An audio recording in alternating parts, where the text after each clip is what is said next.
campaign, Fortress Budapest, is a 168-page softback gaming supplement published by Warlord Games and Osprey.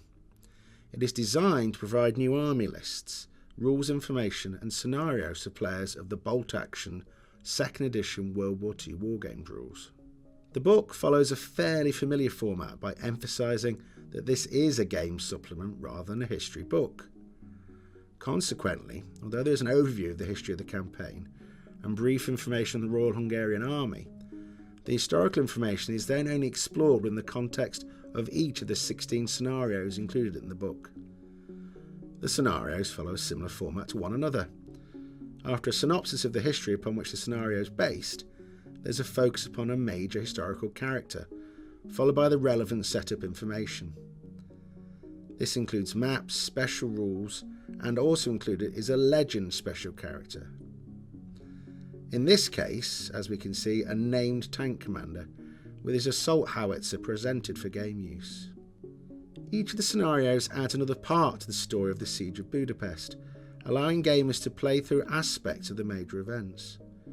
The historical prelude to the scenario is presented with players taking the parts of units caught up within events. As always, there are numerous new units outlined for use with the scenarios. The German units are fairly unique to the campaign, mainly consisting of late war versions of standard formations. Interestingly, the German units described during this campaign were not always the best, or they struggled with equipment which was not suitable for engaging the Soviet hordes. In contrast, the Hungarian units are more varied than the German ones, with lots of different roles, and are drawn from such locations as border guards, to gendarmerie or police, even university students, to the excellently named Vannes Battalion Flying Squad. The Soviet new units section focuses upon the usage of Lend-Lease vehicles and the tactics used. The recently Allied turned Romanian units are also briefly explored, including the R2 tank destroyer, before moving on to the specialised theatre selectors.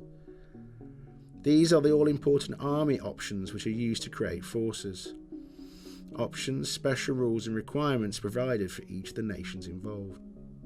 The final section provides special rules relevant to the types of combat during this campaign. So we have rules for city fighting, rules for movement within sewers, the effects of snow and mud, and the longest subsection which is focused upon minefields. These are also designed to be transferable rules into other settings. This supplement has the familiar format for bolt action gamers.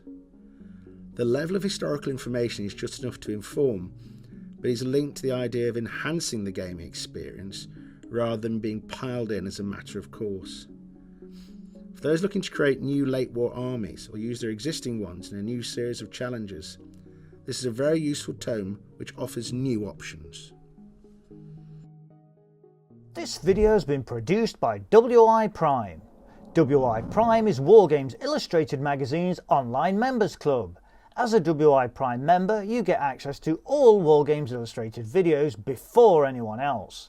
We'll keep you posted on what's new via the Primetime News Bulletin delivered to your inbox every Friday. If you're not a WI Prime member, you're missing out on loads of benefits, including access to the Wargames Illustrated Vault, freebies, discount vouchers, PDFs of the latest magazine, and more. Find out more about WI Prime by following the link.